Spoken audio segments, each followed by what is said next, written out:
जय श्री कृष्ण, राधे राधे। आइए हम श्रवण करते हैं माघ मास कथा अध्याय 14वां। कार्तिवीर्य जी बोले, हे विग्रह श्रेष्ठ, किस प्रकार एक वैश्य माघ स्नान के पुण्य से पापों से मुक्त होकर दूसरे के साथ स्वर्ग को गया, सो मुझसे कहिए। तब दत्तात्रेय जी कहने लगे कि जल स्वभाव से ही उज्जवल, निर्मल, शुद्ध, मलनाशक और पापों को धोने वाला है।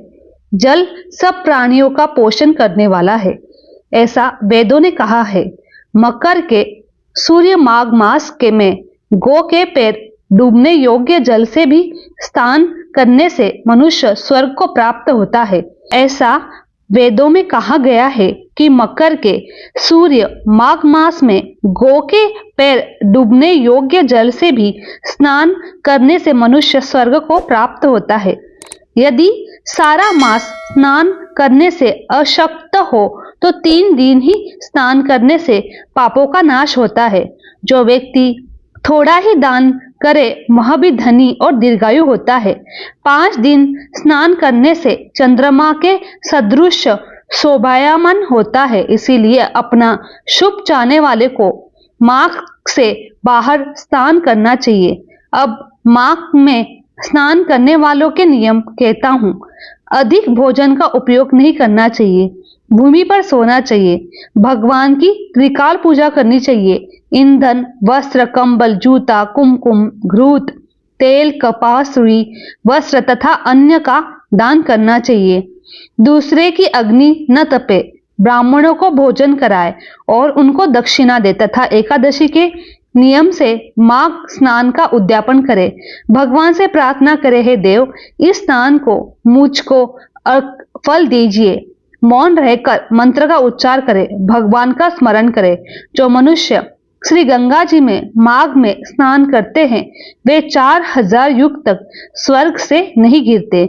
जो कोई माघ मास में गंगा यमुना का स्नान करता है वो प्रतिदिन 1000 कपिला गो के दान देने का फल प्राप्त करता है। इति श्री माघ मास कथा अध्याय 14वां समाप्त। जय श्री हरि।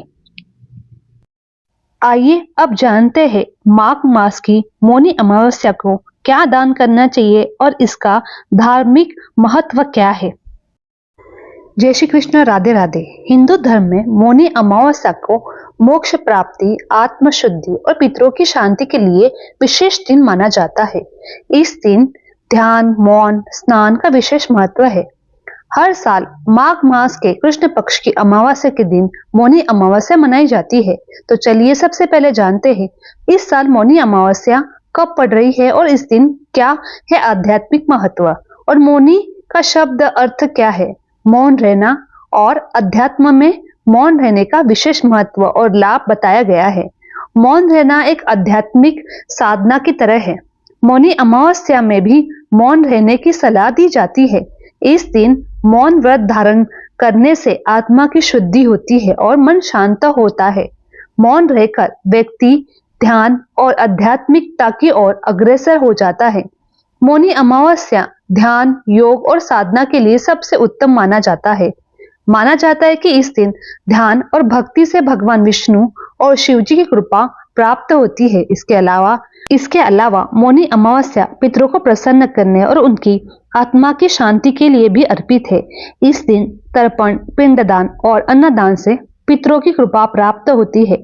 अभी प्रयागराज में महाकुंभ चल रहा है और महाकुंभ में एक शाही स्नान मौनी अमावस्या पर की जाता है, क्योंकि मौनी अमावस्या के दिन गंगा, यमुना और अन्य पवित्र नदियों में स्नान करना अत्यंत पुण्यदायी माना जाता है।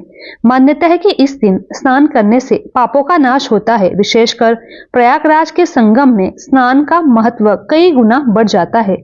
इस बार मौनी अमावस्या 29 जनवरी को दिन बुधवार को मनाई जाएगी। अमावस्या तिथि 28 जनवरी को शाम 7:35 पर प्रारंभ होगी और 29 जनवरी को शाम 6:05 पर समाप्त होगी। मौनी अमावस्या के दिन ब्रह्म मुहूर्त में स्नान और दान अत्यंत शुभ माना जाता है। 29 जनवरी को ब्रह्म मुहूर्त में प्राप्त 5:25 से 6:19 तक रहेगा। ऐसे में उदय तिथि के अनुसार 29 जनवरी बुधवार के दिन मौनी अमावस्या मनाई जाएगी। साथ ही मौनी अमावस्या के दिन दान के शुभ मुहूर्त के बारे में बात करें तो 29 जनवरी को अमावस्या तिथि ब्रह्म मुहूर्त में सुबह 5:30 से लेके सुबह के 6:22 तक हो रही है। इस अवधि में स्नान दान करने से आपको देवताओं का आशीर्वाद प्राप्त होगा, जिससे आपके जीवन में शुभ फलों की प्राप्ति होगी और आपको हर कार्य में सफलता हासिल होगी। इसके अलावा इस समय प्रयागराज में 144 साल के बाद महाकुंभ भी लगा है। ऐसे में मौनी अमावस्या के दिन महाकुंभ में स्नान करने से आप सभी पापों से मुक्ति पा सकते हो। साथ ही मौनी अमावस्या पर इस बार मकर राशि में एक साथ सूर्य, बुध और चंद्रमा विराजमान होकर त्रिवेणी योग बनाएंगे।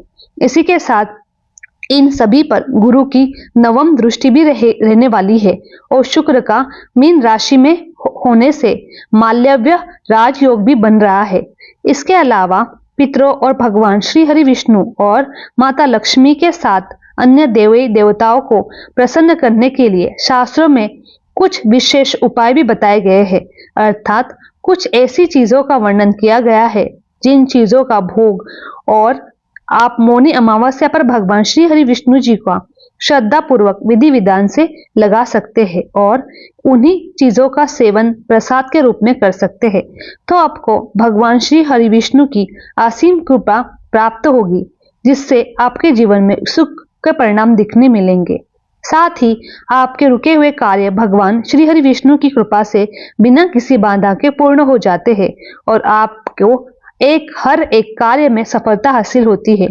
साथ ही धन दौलत में भी बरकत होने लगती है। इसके अलावा घर से नकारात्मक ऊर्जा दुष्प्रभाव भी दूर हो जाता है और सकारात्मकता ऊर्जा का वास होता है, जिससे घर में सुख समृद्धि बनी रहती है। इसके अलावा साथ ही शास्त्रों में कुछ ऐसी चीजों का भी वर्णन किया गया है जिन चीजों का सेवन भूलकर भी मौनी अमावस्या पर नहीं करना चाहिए, नहीं तो आपके जीवन में शुभ परिणाम की जगह जीवन में अशुभ परिणाम देखने को मिलते हैं और भगवान श्री हरि विष्णु और माता लक्ष्मी के साथ अन्य देवी देवता भी आपसे रुष्ट हो सकते हैं, जिसकी वजह से आपके बनाए काम में बाधा लगती है। इस वीडियो के माध्यम से मैं आपको सभी बताऊंगी कि मौनी अमावस्या पर किन चीजों का सेवन करना चाहिए।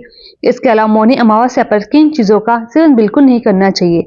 तो चलिए सबसे पहले जानते हैं मौनी अमावस्या पर किन चीजों का भोग भगवान विष्णु को लगाना चाहिए और किन चीजों का सेवन नहीं करना चाहिए। गंगा जल और तुलसी। मौनी अमावस्या पर गंगा जल और तुलसी का उपयोग पूजा में अनिवार्य रूप से करना चाहिए, क्योंकि गंगा जल को भगवान विष्णु के चरणों में अर्पित करना पवित्रता का प्रतीक है। इसे पूजा के दौरान सभी सामग्री के साथ मिलाकर उपयोग करें। इसके अलावा तुलसी भगवान विष्णु को प्रिय है और इसे भोग में सामग्री में अवश्य शामिल करें। तुलसी को साफ पानी से धोकर अर्पित करें, क्योंकि तुलसी भगवान श्री हरि विष्णु का अति प्रिय है। मान्यता है कि भगवान विष्णु को भोग तब तक ग्रहण नहीं करते जब तक उसमें तुलसी शामिल न हो। ऐसे में भोग में तुलसी जरूर डालें। ऐसा करने से परिवार में आने वाले संकट टल जाते हैं और सुख समृद्धि का आगमन होता है। तो यहाँ थी वह चीज जिनका भोग मौनी अमावस्या भगवान विष्णु को लगाना चाहिए और प्रसाद के रूप में इन चीजों का सेवन करना चाहिए। चलिए अब जानते हैं मौनी अमावस्या पर किन चीजों का सेवन बिल्कुल भी नहीं करना चाहिए। घी और शहद का भोग। घी और शहद का भोग भगवान श्री हरि विष्णु को अर्पित करना शुभ कल्याणकारी माना जाता है। घी और शहद का भोग भगवान श्री हरि विष्णु को अर्पित करना शुभ और कल्याणकारी माना जाता है, क्योंकि घी शुद्धता और ऊर्जा का प्रतीक है, जबकि शहद मिठास और समृद्धि का प्रतीक है। इन दोनों सामग्री को मिलाकर भगवान को अर्पित करें और ओम नमो नारायण का मंत्र का जाप करें। ऐसे में भगवान को घी और शहद का भोग लगाने से व्यक्ति के जीवन में सकारात्मक ऊर्जा का प्रवाह होता है। साथ ही जीवन में सुख शांति बनी रहती है। यह भोग घर में सभी प्रकार के दोषों को समाप्त करता है और परिवार में सुख शांति और समृद्धि लाता है। ऐसे में मौनी अमावस्या की पूजा के बाद इसे प्रसाद के रूप में जरूरतमंदों को दान करना चाहिए। ऐसा माना जाता है कि यह भोग भगवान विष्णु को प्रसन्न करने और उनको भक्त के सभी प्रकार के दोषों से मुक्त करता है और धन धान्य का वरदान देता है। जिससे व्यक्ति को आर्थिक तंगी जैसी समस्या का समाधान नहीं करना पड़ता। नारियल का भोग। मौनी अमावस्या के दिन भगवान विष्णु को नारियल का भोग अर्पित करना शुभ माना जाता है। नारियल को पवित्रता और पूर्णता का प्रतीक माना जाता है। भगवान विष्णु की पूजा में नारियल का विशेष महत्व है क्योंकि यह समर्पण और भक्ति का प्रतिनिधित्व करता है। नारियल को शुद्ध जल से धोकर एक साफ थाली में रखें और इसे भगवान के चरणों में अर्पित करें। आप इसे सूखा नारियल के रूप में या ताजा नारियल के टुकड़ों के रूप में भी भोग सेवन कर सकते हैं। भोग अर्पित करने से पहले नारियल के टुकड़ों पर तुलसी का पत्ता अवश्य रखें। ऐसा माना जाता है कि नारियल का भोग लगाने से भगवान विष्णु अपने भक्तों को लंबी आयु, समृद्धि और जीवन में शांति का आशीर्वाद प्रदान करते हैं। पूजा के बाद इस नारियल को प्रसाद के रूप में परिवार के सदस्यों में बांटना बहुत शुभ होता है। मिठाई का भोग।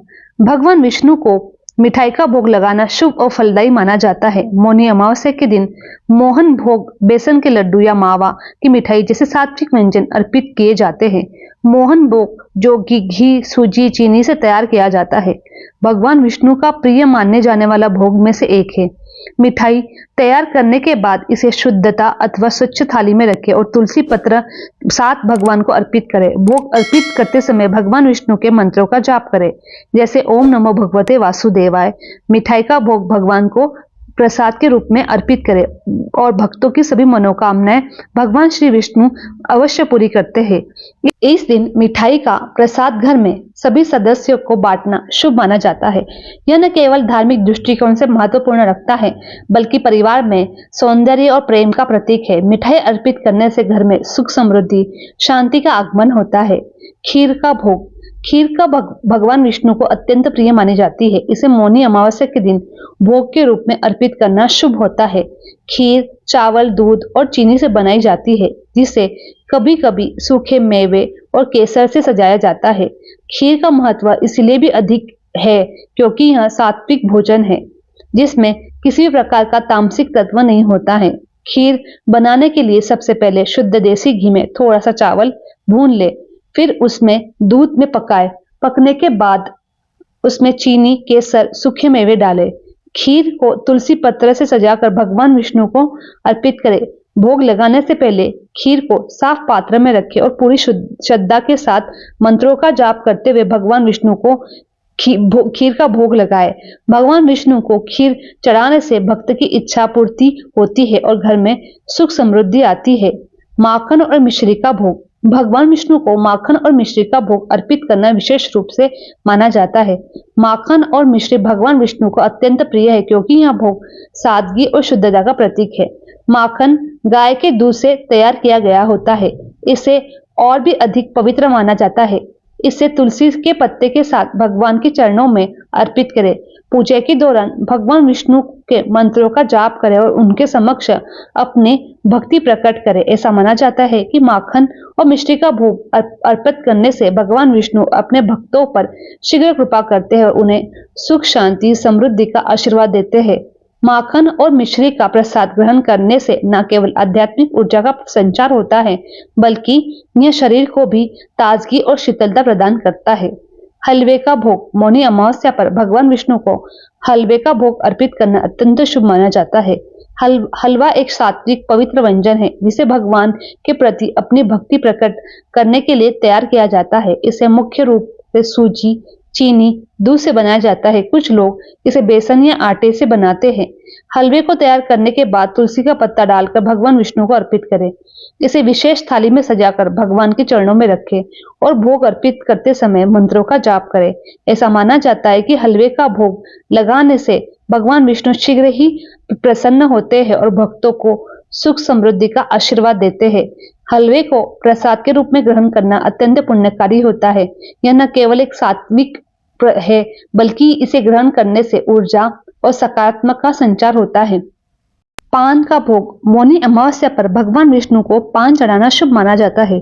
पान भारतीय संस्कृति में पवित्रता और समर्पण का प्रतीक है। ऐसे में मौनी अमावस्या पर पान को अर्पित करते समय ताजा और साफ पत्तों का उपयोग करें। पान के पत्ते पर गुलकंद, इलायची, लौंग रखकर भगवान को अर्पित करें। पान का भोग लगाने से व्यक्ति के जीवन में बाधाएं दूर होती है और सौभाग्य बढ़ता है। इसके अलावा पान अर्पित करते समय ओम नमो नारायण का मंत्र का जाप करें। यह मंत्र वैवाहिक जीवन में मधुरता और रिश्ते में स्थिरता लाता है। साथ ही पूजा के बाद इसे प्रसाद के रूप में बांटे। इसके अलावा पान का भोग भगवान विष्णु को प्रसन्न कर भक्तों को सुख, शांति, समृद्धि प्रदान करता है, जिससे साधक को जीवन में शुभ परिणाम देखने को मिलते हैं और कार्यों में सफलता हासिल होती है। दूध और केसर का भोग। भगवान विष्णु को दूध और केसर का भोग मौनी अमावस्या पर अर्पित करना अत्यंत शुभ माना जाता है। दूध को शुद्धता और पोषण का प्रतीक माना जाता है, जबकि केसर को पवित्रता और ऊर्जा का प्रतीक माना जाता है। दूध और केसर का भोग तैयार करने के लिए गर्म दूध में केसर मिला और इसे एक साफ पात्र में रखें। भोग को भगवान विष्णु के चरणों में अर्पित करें। साथ में तुलसी के पत्ते रखें। भोग लगाने से पहले भगवान विष्णु के मंत्रों का जाप कर उनसे प्रार्थना करें।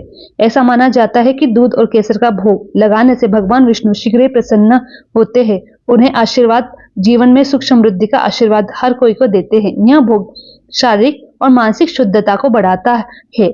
पूजा के बाद दूध को प्रसाद के रूप में ग्रहण करना शुभ माना जाता है। पंचामृत का भोग। पंचामृत भगवान विष्णु को प्रसन्न करने के लिए सबसे शुद्ध और महत्वपूर्ण भोग माना जाता है। इसे दूध, दही, घी, शहद, चीनी को मिलाकर तैयार किया जाता है। पंचामृत का महत्व इसलिए भी है क्योंकि यह पंच तत्व का है। आकाश, वायु, अग्नि, जल और पृथ्वी का प्रतीक है।